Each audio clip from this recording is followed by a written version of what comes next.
Number 6.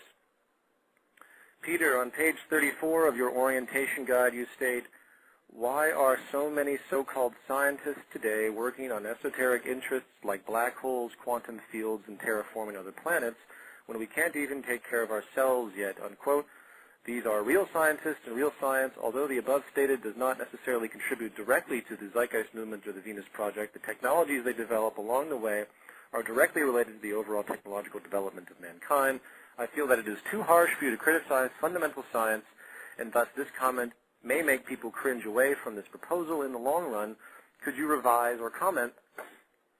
This statement is influenced by Fresco because I agree with Fresco, and I'm going to ask him this question when he comes on, or a related question regarding the idea of a scientist. Scientists today are specialized and they're detached from interlinking fields. It's irresponsible, the manner of science today, because the disciplines are not taking into account all the other interconnecting factors. And Jacques can describe this in more detail. It's not that they're not scientists. Of course they're scientists, but they're not holistic scientists. All scientists would be generalists.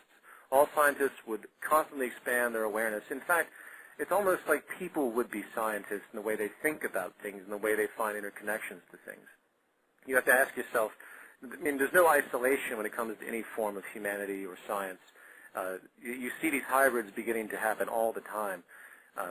You can see all sorts of custom fields that have come up, biopsychology. There's all sorts of interesting things that have been happening that are connecting science, and that's really what the point is. It's not that, well, to answer it more specifically, think about the super collider.